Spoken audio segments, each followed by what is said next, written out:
Well, my beginning was born with the buzz bombs, V2s, dropping on Croydon.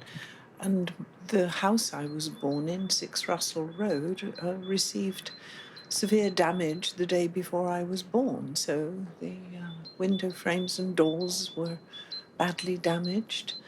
And 6 weeks later, my mother and I were transported to Cirencester, where I spent the next 11 years of my life in an idyllic Gloucestershire environment, while my elder sister, who'd been sent to Wales for safety, rejoined us. And then 4 brothers came in quick unison.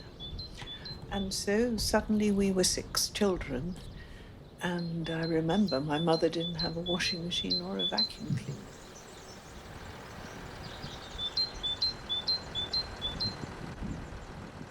I've lived through those times of hardship following the war and then into the amazing 60s, a bit like the 20s after the First World War, the 60s, when I was the perfect age, sort of teenager, short skirts and kinky boots. And then I joined the Royal Air Force. Fell in love with an RAF engineer, and we were posted to Singapore. And Singapore took over, so the RAF took a back seat, and we ended up staying there for 10 years. So I've kind of reinvented myself. In Singapore, I ran a multiracial nursery school, and at the end of 10 years, I ended up in the financial services industry with a business of my own, 22 years in the city, which I sold to a national. And now I'm enjoying financial security, which for a woman I think is so important and so rare. So that's it in a nutshell, really.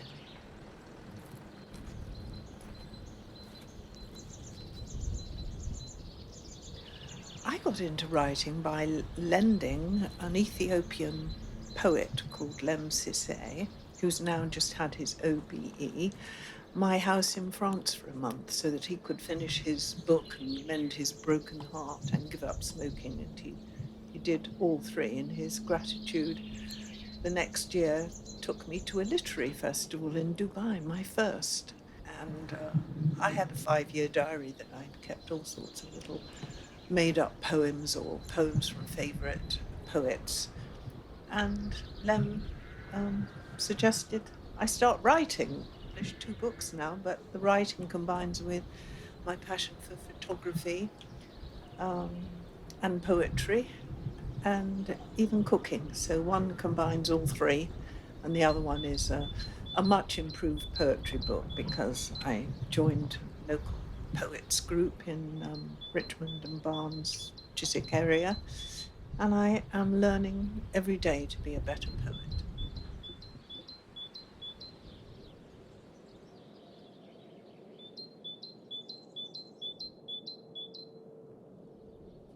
Yes, continuing on photography, I so remember David Bailey and the fashion photography and the fashion of the times. And one of my friends, Sue Manji, was art director of Vogue. And so I got quite close to some of the fabulous iconic photos of the 60s. Black and white photograph taken of me in the late 60s that was by quite a well-known photographer who had a crush on me, and he kept wanting to take photographs, so I did a shoot for him. And I got a big orange envelope full of extraordinary photos that he took of me in black and white.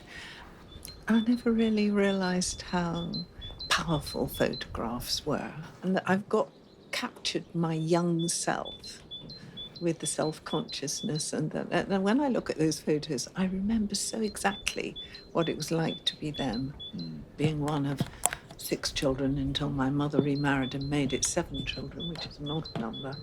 The photographs of us through our younger ages, through the years, in a group, conjure up yeah, it's a preservation of history in the past.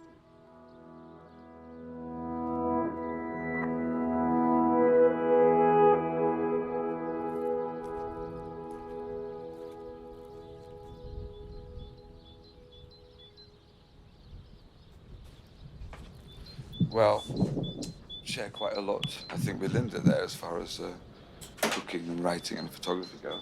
But I was born in Scarborough. So my dad's Italian, my mum's Swiss, and had a very entertaining, fun time growing up there, and got into photography when I was very young, about 14, and then kind of it became a devotion, let's say, or a vocation when I was about 16, 17. Then left Scarborough. I actually did engineering I did an apprenticeship in engineering because one didn't know what to do when one left school. And then photography just grew and grew, and then went to college. Went did a degree, came down to London, did a degree at LCP. Importantly, photography and communication, which I think is what it's all about, and maybe what we're here doing right now, communicating through creativity. But my dad was a chef, so I share this passion for cooking and social interaction around the kitchen or in the kitchen, being the heart of everything maybe. But basically, photography grew. I mean, I am a photographer, but not just to be defined as a photographer. Got into filming and writing as well. And this is what we're all doing here, as well as obviously collaborating. And the photograph that changed my life it's a picture of Mondrian's studio. And it was a picture I saw years ago, and it was just one of those beguiling images that I couldn't fathom it out, but I was intrinsically always drawn to, and had a picture for years in my darkroom pinned to the wall of it. And it's, I think it's, what's her name, Sue from the Photographer's Guide. Yeah, it was her, that was the picture she chose. So I was quite happy that it was actually in there.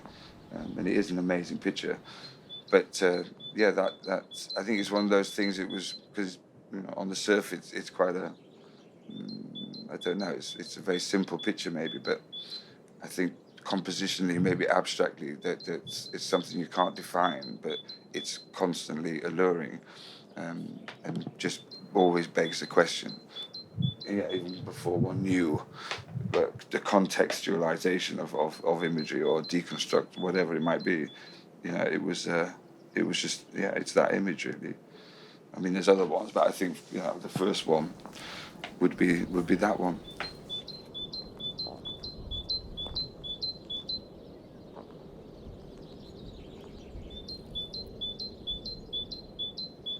And this is the power of photography, I think, and it's a huge thing in everyone's life. And I think there's a connection and a shared experience we all have through photography, through the taking of it, through the looking at pictures. And I think that on a bigger level, on a really deep, profound, human level, it's actually I don't know. It's a reason. It's this idea of a shared experience that we can all relate to. Even a family picture, we've all got some kind of family, and so whenever we see a family image, we all, for a split second, connect with our family. So there's an alignment, I feel, through photography that is unique in any other medium. And actually moving forward, as we're all photographers now, it's quite it's a really profound connection with the whole. I always think about Blade Runner. There's that scene in Blade Runner, and the idea of replicants and memories. And Rachel has all these photographs of supposedly her family, and they're looking through them. Decker's looking through them, and he looks at one of her mother sat on the steps on a stoop, and for a split second it moves, and the leaves, the shadows moving it. I think I always think about that in a way. Whose memories are they? Are they hers? Are they ours? I think there's something really powerful in it. in photography, in a photograph.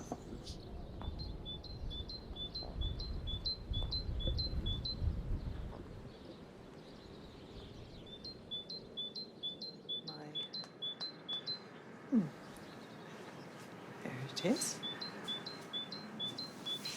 So it's called, of course, Mas Des Gravier, Provence.